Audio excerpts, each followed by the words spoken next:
Hi guys, welcome to the Party Pros podcast. I'm Gordon, your host from Triangle Lawn Games, and we're here to help business owners and party professionals and event professionals live and work with intention. And so I am super excited today, not just because she's our first guest ever on the Party Pros podcast, but also because she's a friend. She's local here to Raleigh, North Carolina, and she has grown a really cool business. I want to welcome Melissa Green from Raleigh Picnic Company. Welcome.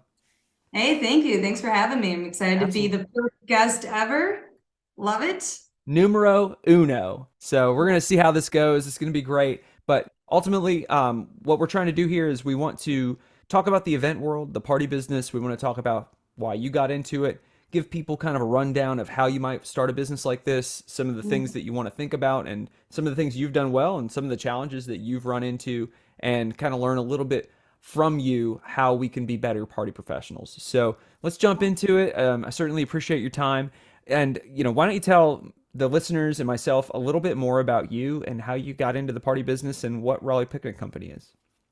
Yeah, definitely. So I've I've always loved going on picnics, and I mean it's any time we travel, which we love to travel. I'm always dragging Josh to the park with a blanket and some goodies from a little local place. I think a lot of people have really fond memories, at least one from their childhood or adulthood, of just one of those perfect days out, just simple picnic, kind of out there spending quality time outside and with each other. Never really thought that I would be running a business. It was never like something I wanted to do, wasn't something I aspired to do. But I had this idea just burning in my head for several months and just couldn't get it out of my head that maybe more people would go on picnics if somebody did all the work of setting it up and cleaning it up for Yeah. them. So, as it turns out, timing wise, when I kind of launched the proof of concept, first launched the website and kind of see how it went, it was right around the time that COVID locked everything down. And I always say, fortunately and unfortunately, because of that, it really catapulted things just really, really quickly because people were able to, they still wanted to get out and be social. And this was a safe way to do it. So, Interesting. So COVID was actually good for your party business, you would say. yeah, yeah. Like I said, I always say, I would have rather have done it without COVID because that was not such a fun time. But because of COVID, yeah, it really actually kind of helped catapult things really, really quickly. And so I find this really, there's lots of ways we could go with this, but I think I was talking with a friend on a different podcast the other day about skill acquisition. And I think it's really interesting to think about when you're starting your business or you're in business is what skills you already have and what skills you have to acquire to make the business successful. And Yeah. can you tell us a little bit about maybe where you started in terms of skills for running a business and what you've had to learn from a skill perspective? Yeah, that's an interesting one because right, there was a lot I kind of was able to bring to the table through previous experience right away. I would say, I have a degree in business administration. So I've been able to dig into the old archives in my brain and pull out some like accounting and Sure. marketing. Um, and I did have experience working at a local franchise company, kind of as their operations manager. I really ran their day-to-day runnings, their employee schedules with the schools that they went into. It was a soccer company that taught children ages 2 to 8 years old how to play soccer. And so, of course, working with the weather, which directly applies to what I'm Yeah. doing right now. Yeah. And I really kind of did all the back end, again, operations, everything from billing to customer service with the parents, working, building relationships and rapport with schools. They went into daycare centers and worked with them. So that was all really useful and definitely transferred directly over to what I'm doing currently. And I've also worked in sales. I've kind of done a lot of different things. I've worked in human resources, which has definitely helped with building the team I have now, which has been huge. But I really had to learn a lot about marketing because when I went to school, like that's really outdated. Now it's all digital marketing. And when I was Yeah. in school, it was like maybe just kind of starting. And You're not so that, buying newspaper ads, you mean? yeah, right. Yeah, right. Right. Print advertising, right? I mean, that's just not very realistic these days. But, we're kind of starting to dabble into some of the digital, but not nearly like what it is right now. Um, and then just the finance piece. I mean, I've worked in banking, but I haven't done it from an aspect of a business owner. Um, so certainly that's been helpful, but it's a lot different. I'm a creative mind. I'm not like the nitty-gritty finance, look at the, numbers. And as a seasonal business, every penny counts. Like you have to know your numbers and you have to know them off the top of your head. And in order to be able to survive those off seasons for sure. Yeah, Um, you gotta save a little something for the off season, I guess, right?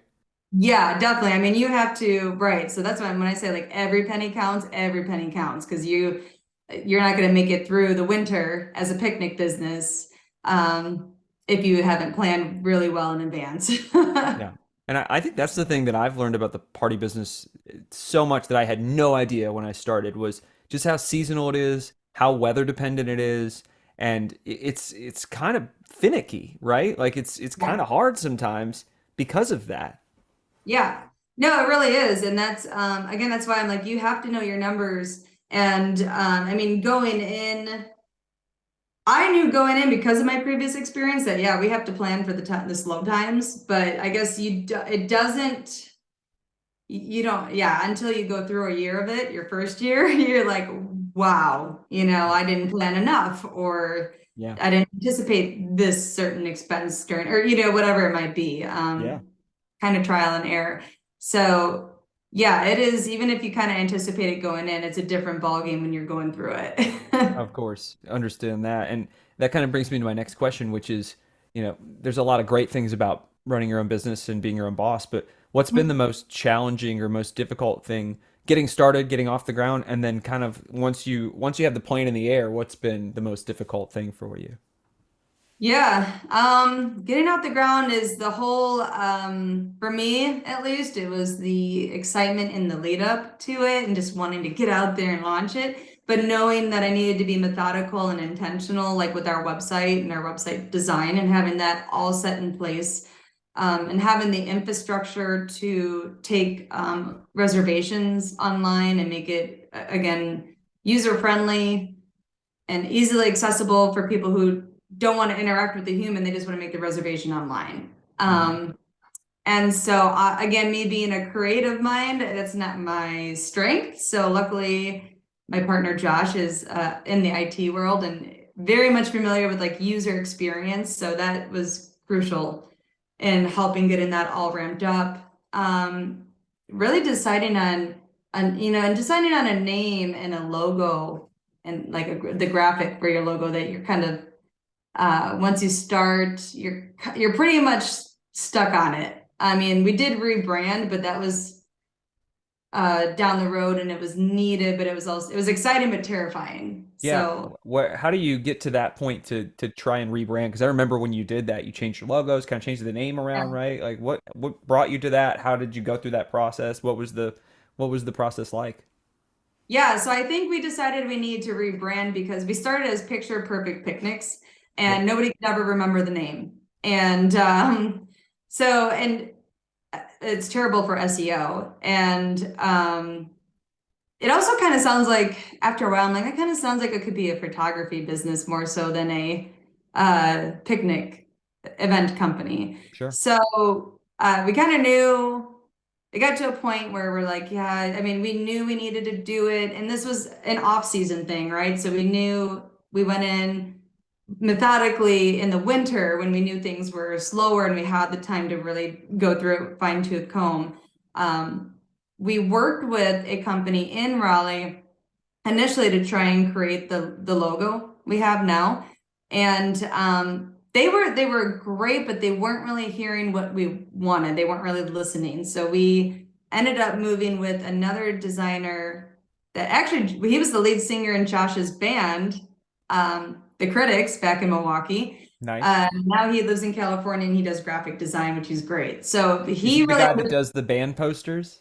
yeah, yeah, Okay, yeah, nice. yeah. Tim Raines, he's Short awesome. story, I play in a band with her partner Josh, and this guy does our band posters, which is fun.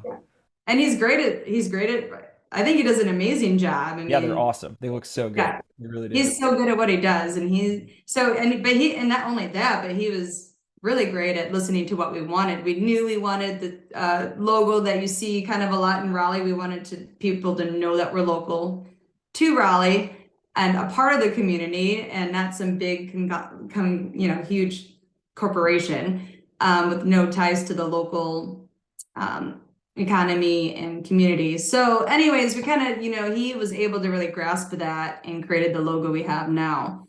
Cool. And then from there it was a big campaign, email, digitally, and just word of mouth, really setting up in the parks to spread the new name and the new, the rebrand. So we had all these graphics, several iterations of the graphic created so that in different contexts, we always had consistency, but it fit whatever context you're using it in, whether it's like a Facebook icon versus an Instagram icon or Google or print ads. And so that's kind of, the gist of how we got it up and going. We had a date that we were like, okay, we have to launch this new brand by, I think it was March 1st, a couple of years ago. Of course, I got pushed back because everything takes longer than you Yeah. plan.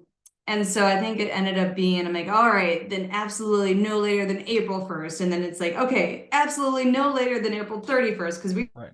really start hitting in May is when you start really kicking Yeah. off the season. Gotcha. Sometimes in April, weather depending, but yeah, so we were able to finally, I think we ended up launching it in May.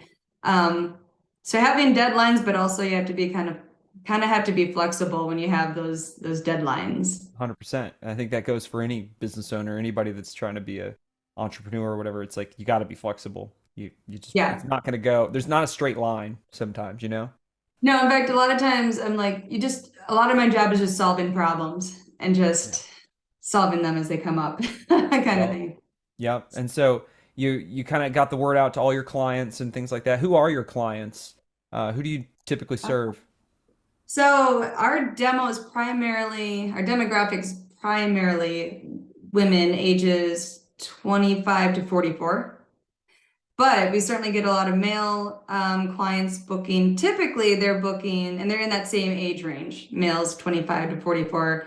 It's usually we're doing a lot of proposals for marriage Cool. proposals or anniversaries, and then Mother's Day. Mother's Day is a huge one where we'll get and guys tend to, but we book up way in advance, and I always try and tell people, please book early because we always overbook that weekend and know that we go beyond our normal capacity. But there's always somebody, the week of panic 3 days before, like money's no object. I have to do something for my Right. wife or, Right. whatever. I'm like, I'm so sorry. Really, if I could, if there's any way, but I'll give you pointers and I'll help you out so you can do Right. your own. Yeah, that's interesting. Yeah, do you have like do you have any guides on the website or on anywhere that, help people kind of do these things themselves? I mean, what you do is a managed service, so it's people are paying you because they don't want to do it themselves, I guess, right? Right. Yeah, exactly. So yeah, I mean, we do actually have we try and do like Tuesday tips on our social media to give people tips and ideas on setting up their own, also products that are really handy or essential for a good picnic experience. So we do have an Amazon storefront, and that is on our homepage of our website as well, that recommends products that we use all the time, that we truly believe in. So, between those two items, we really try and help people out. And we also offer gift certificates now because really that was propelled by Mother's Day again, because we always are fully booked way far out, Hmm. well before Mother's Day. So another option is to give the gift of picnics, but at mom's convenience, right? Like, or your wife's convenience. So they can schedule it for whatever time, they can schedule whatever theme they want. Um, really customize it to make sure it's convenient for them and at a time that they are relaxed and ready to go. Cool. That's awesome. What's your primary limiting factor on a Mother's Day when you have however many picnics you have and you're maxed out? Like, is it people? Is it equipment? What's involved in setting up your picnics? I mean, tell people a little bit about what it is that you guys actually do, because I know because I've been a client and I know you well, and but how do you serve people exactly? Yeah, I guess it helps to get into that, huh? So we are an event company that specializes in picnic experiences. Basically what we do is you reserve a picnic with us, which includes your food, and we work with 3 local food caterers in Raleigh to transport your food to your picnic. And it includes bottled still water, sparkling Perrier water, and your picnic basket, utensils, everything you need. For your reservation, we will go out, we set up your picnic, and if there's any permits required by the park, we'll take care of that as a part of our service. And we always gain permission to be whichever park we're at. And we work within like 5 Raleigh parks, and we will travel to a private residence if they really want it at their home. So we'll set it up according to the reservation. There's lots of different ways to customize and add different amenities to your reservation. So we'll set it up based on your preferences and what you've ordered on your reservation. Everything's ready when you show up. You get a map emailed to you the day before, the day of. We text you a pin drop and guide you to your picnic. You'll have the option to either have your picnic designer meet you and hand the picnic off to you. We'll have a tray with sparkling water or sparkling French lemonade or wine if you've added bottle service. So that's a new feature we just added, where we have somebody waiting with a tray of cold drinks ready Pretty to cool. go. It's a really cool, warm welcome, I think. And it sets the mood, gets you in picnic mode right away.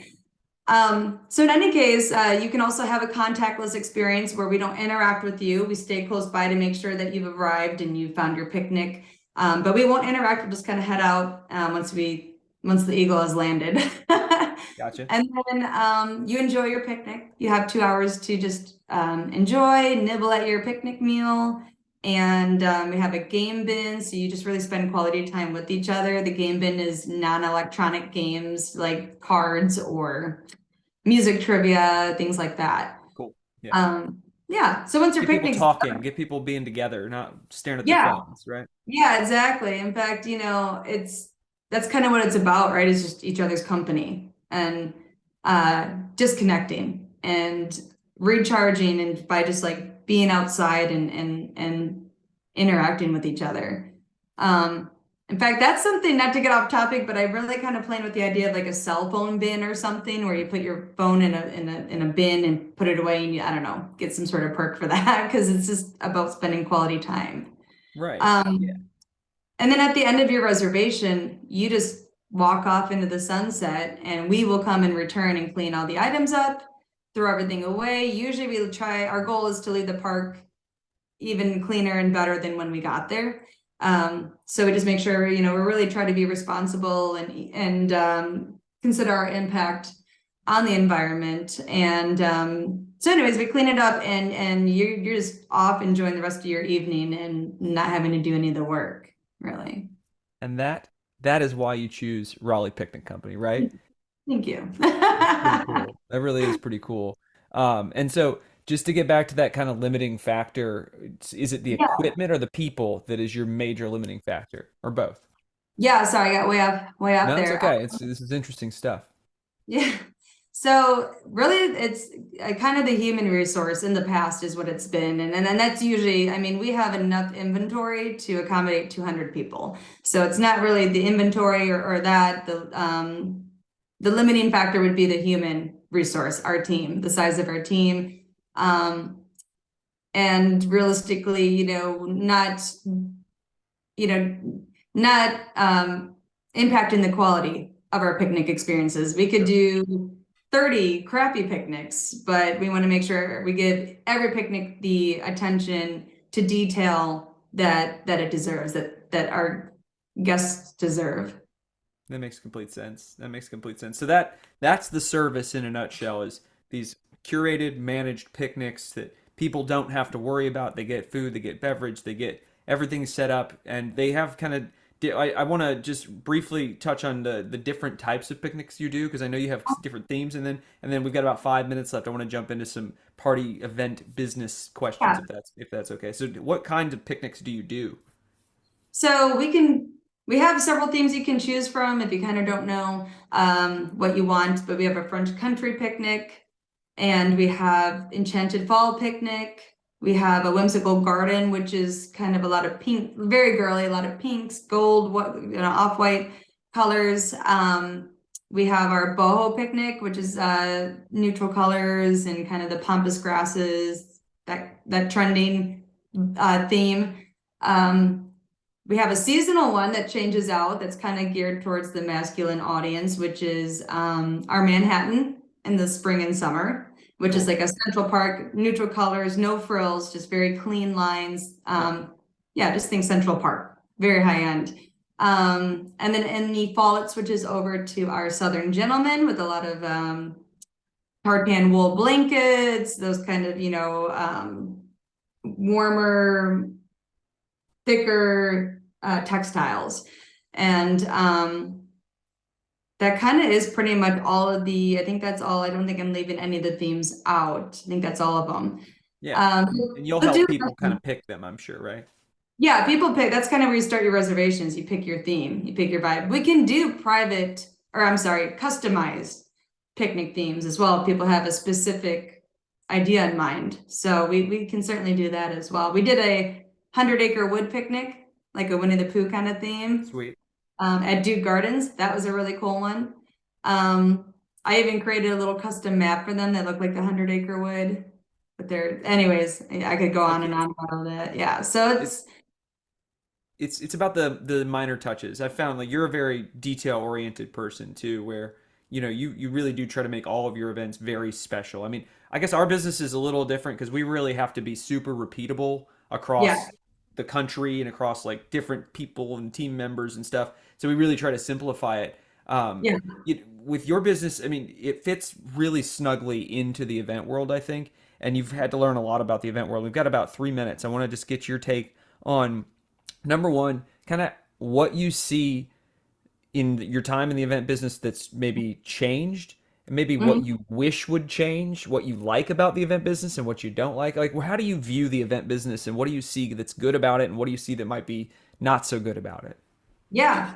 Um, the community is really great. We're all very supportive of each other, which I think is amazing. They've welcomed us very warmly. And again, everybody's, in the industry and the network are just always trying to help each other out with anything that they can.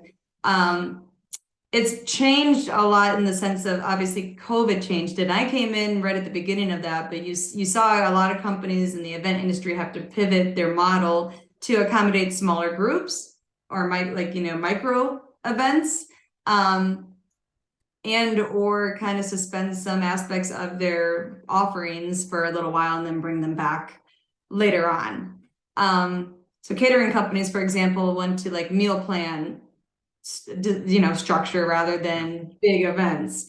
Wedding companies and venues had to go to micro weddings versus big, 200-person weddings. And then, what would I like to see change? I honestly don't have an answer that comes to mind to that question. Other than maybe it would be neat to kind of create a conference where we can get everybody together. And there probably are things like that I just haven't participated in or really sought out yet. But just to Yeah. get everybody together to share all of our experiences and ideas. Yeah. And that's what we're trying to do here at the Party Pro podcast. Yeah. So trying to get people together. So no, I'm so appreciative of you jumping on here and taking the time to talk through this. And we'll have you on here again, I'm sure, at some point. Tell the listeners and watchers how they can find out about Raleigh Picnic Company. Thank you. Yeah. So you can look us up online, RaleighPicnicCo.com. You can look at if you just Google Raleigh Picnic Company, it should pop right up there at the top. And social media, we're on Instagram. It's RaleighPicnic.co is our handle. And of course, we're on Facebook as well, Raleigh Picnic Company. You can also call us 919-578-3221. All that information is also on Google too. Cool. Well, if you guys are looking for parties, picnics, you're looking to do something special for your mom or your wife or your husband or whoever, check out Raleigh Picnic Company. Melissa, Yeah. cannot thank you enough for being on here. This has been the first episode of the Party Pros podcast. Make sure to check us out at Party Pros Podcast. Thank you so much, guys. Thanks, Gordon.